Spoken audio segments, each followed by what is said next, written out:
Since I was 14 years old, I've been associated with the HVAC trade in one way or another. When I was 14, I worked summers with my father. When I became 18, I went full-time after completing a year of college. I did well in college, but it just wasn't for me. I was confused, didn't know what to do. My father turned to me in a truck ride one day and said, "You want to go to work?" And I said, yes. In one way or another, I've been associated with the trade for over 20 years. I deeply respect the sacrifices that skilled tradesmen make. They work long hours. They're hard on their bodies. They age faster. The hairs get gray quicker. And if you run a business, it's even worse. And as I get more out of the skilled trades and more into social media and podcasting, I had a hard time accepting that that could be an actual profession because I had so much respect for the skilled tradesmen and the trades for which I came that it was hard to believe that not doing one of them was a respectable profession. But as time goes by, I see that's how more people should act. Not to that degree, but they must respect our trades and know that it is a viable and influential profession, maybe the most influential profession, because we like to debate things on a higher level in politics, intellectually, but the roots, the core of everything we have is infrastructure and very basic, the skilled trades. Why do they get a bad rap? I don't know. But through shows like this, through shows like HVAC Shop Talk, which is my other podcast with Ralph Wolf, and shows like HVAC School with Brian Orr, you'll get a full dose of why the skilled trades are important. And if you want to enter the skilled trades, you'll get more information, a little bit of training, and a little bit of entertainment. My name is Zack, and this is The Tradesman.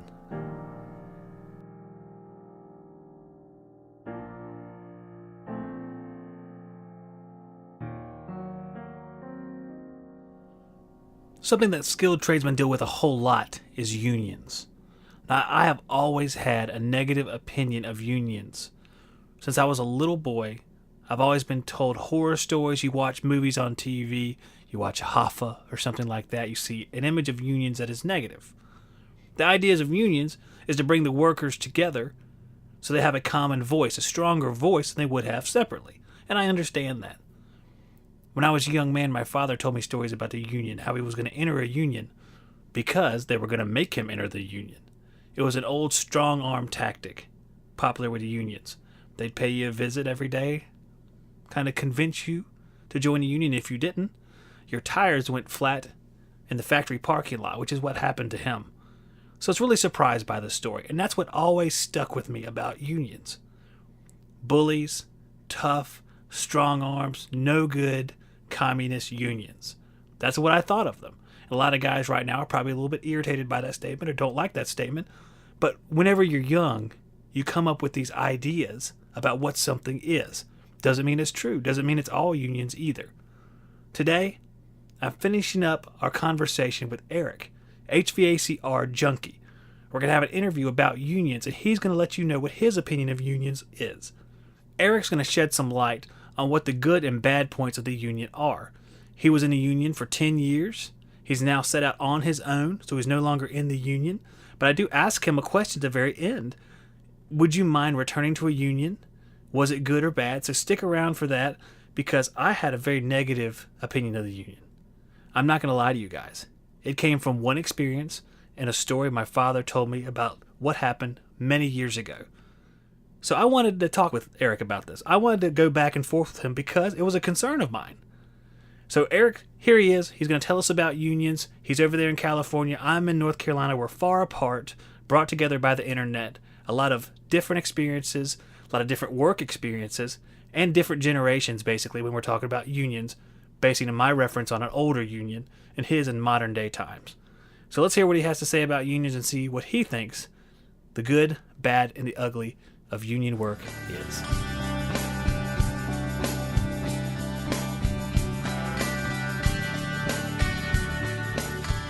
I was in the union from about 2004 to 2017, and then I just left about 6 months ago and went out on my own, left all those good benefits of the union and high pay and security and all that good stuff. When you start out, there's different levels you could start out as, You can start out as a tradesman, which is kind of like a helper. An apprentice is like a helper, but yet now you're having that know-how, that training, so where you're a lot more involved. The apprenticeship program inside my area is a 5-year apprenticeship. So there's 10 different periods, that's every 6 months. And you go to school for the 5 years, you go to school 2 days a week. You have summers off, because summers are obviously super busy in our industry, so they give those off. For those 5 years, 2 days a week, 3.5 hours a day, you're learning about different subjects. The guys that don't have their EPA, they help them get their EPA. They talk about etiquette, customer relations, and then through the union, the apprenticeship part of it, they go through all sorts of subjects. Now, me, I've always worked as a supermarket refrigeration tech, so I've always worked supermarket work. But when I went through school, I took classes on chillers, boilers, multi-story buildings, knowing how to size a pump that'll pump the water up there. We learned a lot of different things. Now, chillers, boilers, I've read a book on it, but I've never physically worked on one. I don't have the hands-on experience there. But the 5 years of school is well worth it, and it's as you proceed, you have to pass certain levels at work. So you have to show a certain amount of hours of brazing, electrical, doing jobs on your own. And as you show all those hours, they give you the pay raise. If you pass the school and you show a completion of certain hours at work, it's about a $2 pay raise. So let's say that you started off at today's rate, I don't know what it would be, maybe $14 an hour, and you're a first period apprentice, and this is California wages as well. Then inside 6 months, you're making $16 an hour. Inside 1 year, you're making $18 an hour. And then that just progresses all the way up until you journey out as a journeyman. If somebody wanted to get into the trade school and they weren't straight out of high school, okay with making minimum wage, say they already had a $20 an hour job, and now they wanted to get into HVAC and the union looked really good, but they were afraid that, well, $14 an hour from $20 an hour, that's a big difference. But if you make that sacrifice, within a year and a half, you're already up there to $20 an hour. It only goes up and gets better from there. The pay scale is pretty good. The involvement in the union as far as the training is great. The camaraderie in the union is another really great thing because I went to school with guys from all different union shops inside my area. So as I'm driving down the street going to supply house, I see these guys even though they're a different shop, and we all have that kind of camaraderie. You know a lot of people, you have a lot of resources for questions and help through work.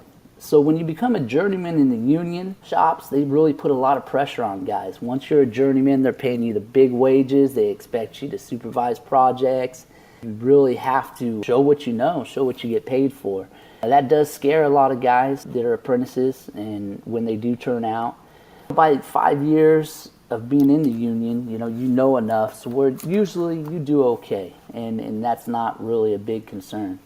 There's a pension in the union, which most companies don't have, so I had a 401k and I had a pension. I left the union and I went on my own. However, I still have that pension. I wouldn't have that from any other company. So when I do retire, I've still gained enough time, I'm vested, so where I will still get an extra check, along with my 401k that I've built with the union as well. Those are a lot of positive things. If you don't plan on going on your own, then I'd say the union is a great thing for you. I wanted to voyage out and see what I could make of myself, and I only had 13 years in the union, so I thought now or never. So I took the leap. For a guy that wants to stay in their whole time, and retire, you can retire at a young age, and they'll give you a pension that's very sufficient and take care of you. Those are good things about the union. There's a lot of bad things, a lot of politics about it too, that are not good. Per se, I was in 2 different unions. So I started inside Modesto at local 442, and then I transferred from 442 to 246. They didn't want me to transfer. When I did transfer, there was kind of a big headache there. Both unions, the 442 and the 246, are plumber, pipe fitter, and they call it refrigeration, which is HVAC, refrigeration, everything that's in the HVAC and R category. Now, the plumbers and pipe fitters run both those unions. The majority of them are plumbers and pipe fitters. So as far as the refrigeration guys and air conditioning, we kind of felt that our vote doesn't really count. And it's okay. I mean, the union still had a lot of good things for us, but it was more geared for, we felt, the plumbers and pipe fitters. Why did you end up switching from the 442 to 246? They were the same exact unions. I just moved. I was actually working with Hussman Refrigeration in Modesto. I would travel out here as an apprentice to do preventive maintenances and help out inside this area. They had a guy that got hurt, and they needed someone to move down here for the summer. And I was single, young, so I'm, all right, sounds fun. I got along with the guys down here, so I moved down here just for the summer. It ended up being a long haul thing. I've been here ever since. Once I decided to, be here permanently, that's when I had to change locals. So you could either transfer or you could change locals altogether. You get a traveling card, or you could transfer, which is all the union political stuff, So how far did you get up in the union? You talk about journeymen and apprentices. What was your level when you left? So I was a journeyman when I left. It's probably a journeyman for, 4 years, 5 years. Here's a good thing to know about the union, to roll it back a little bit. I started out as a tradesman, and if anybody wants to get into the union, if you call the union will tell you, don't go solicit yourself to union shops. But my opinion, I'm giving you guys a tip, don't listen to that. Go to these union shops if you want to be union and tell them who you are, what you know, introduce yourself, and they'll call the union and tell the union, hey buddy, you guys are going to hire this guy and put him in.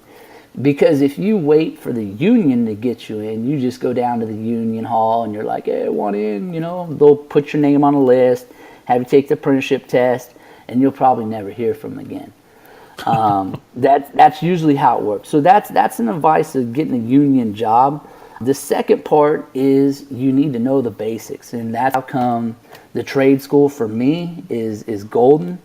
Almost every single person inside that apprenticeship program through the union went to a trade school first. They had already the basic knowledge, because most union jobs, you have like a helper. If you're an apprentice, you're not really touching tools, you're working with somebody. But when it comes to refrigeration and air conditioning, those companies can't afford to send two people to one job. They need to be able to send you to that job. And you have to have, at least some level of know-how about air conditioning and refrigeration before they could send you that job. So you probably won't even get hired unless you have some kind of basic understanding of air conditioning, refrigeration, you have your EPA, and you know how to use an electrical meter.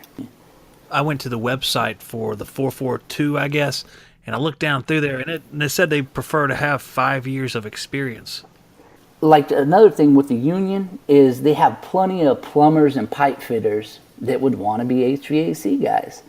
But they're not getting picked up through the union shops, because the HVAC union shop, they have to have somebody with the experience. So they'll end up hiring out of the union, and then that other plumber, pipe fitter will end up on the books, because they needed somebody that had some know-how, even if they were starting them out as a level 1 apprentice.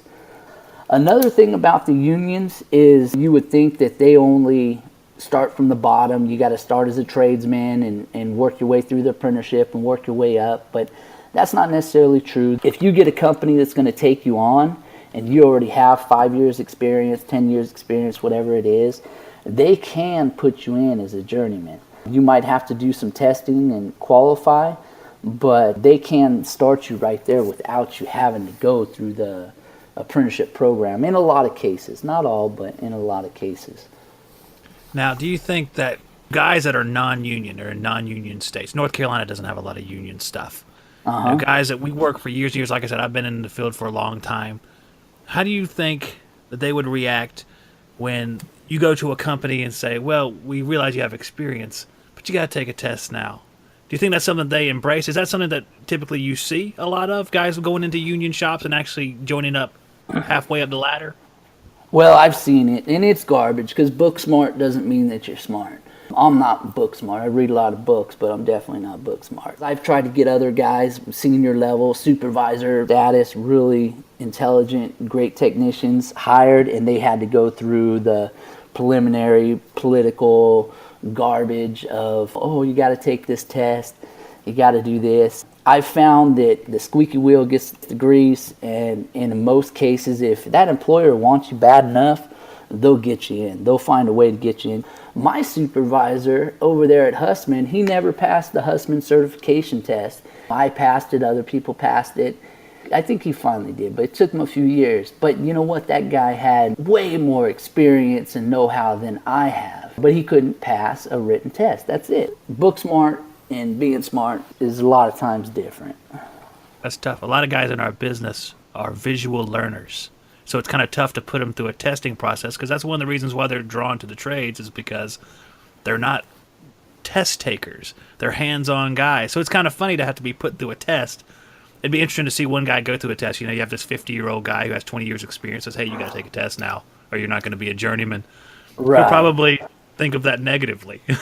Right. The test is on boilers, chillers. Well, if you're a guy like me that's only been refrigeration this whole career, how am I going to pass that test? Do I got to go all the way back through school? And then most of the companies that you work for in the union, usually they specify in one certain thing. Like we've got about 3 shops inside our local union that does supermarket refrigeration.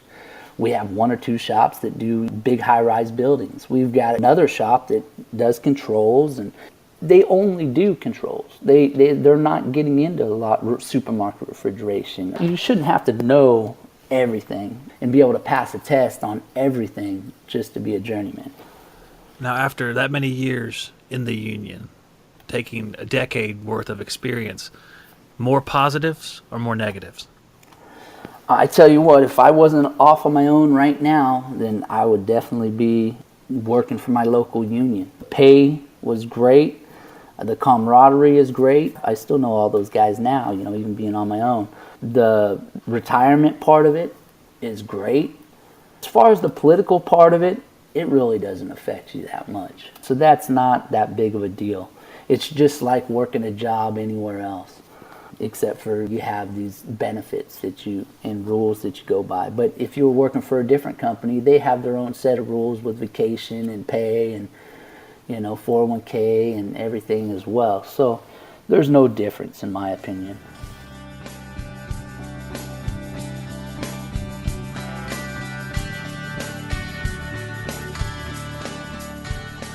I wanted to start a new segment on the Tradesman that would put our guest in the unique position of having 4 or 5 rapid-fire questions that they would answer in between segments or at the end of the show.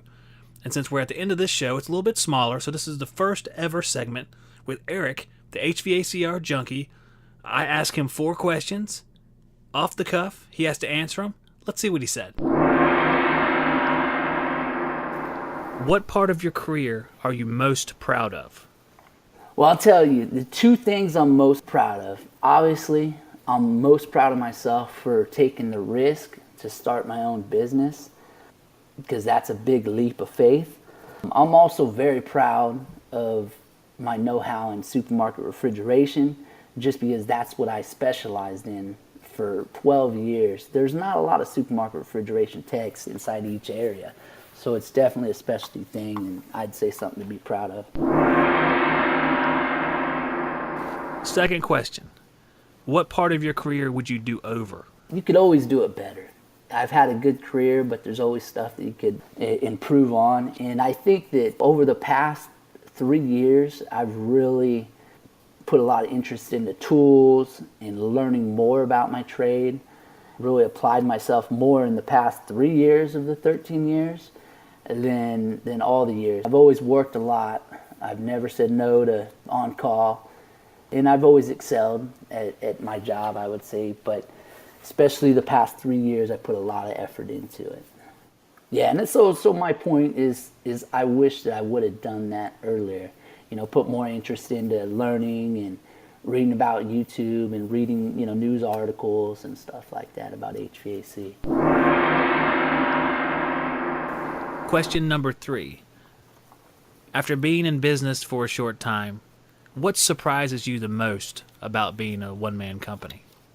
From never seeing an invoice with parts and prices on there to all of a sudden having to price stuff out myself, it's been a real shocker to tell a customer, hey, look, this blower motor is going to cost you, $450 to put in, $550. When I say it, I kind of choke up, thinking that it should be more in the $250 range.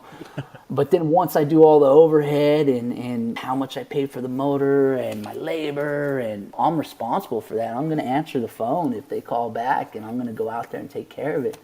I realized that, you got to charge a fair price for what we do. It was a shocker for me. Question number 4. What comes next for your business? Growing, staying the same, new type of business? Where do you go next? Well, I've spent this first 6 months trying to see where I'm going to go, and I've been scattered out in residential, commercial, AC and heating, and then I've also been doing refrigeration, commercial, supermarkets. I've got my hand in a few of them, and I'm trying to see where I want to go. And I think that I'm going to I like residential. I'm going to stick with that, and I'm going to stick with commercial refrigeration and air conditioning, but not any supermarkets in the future, I think.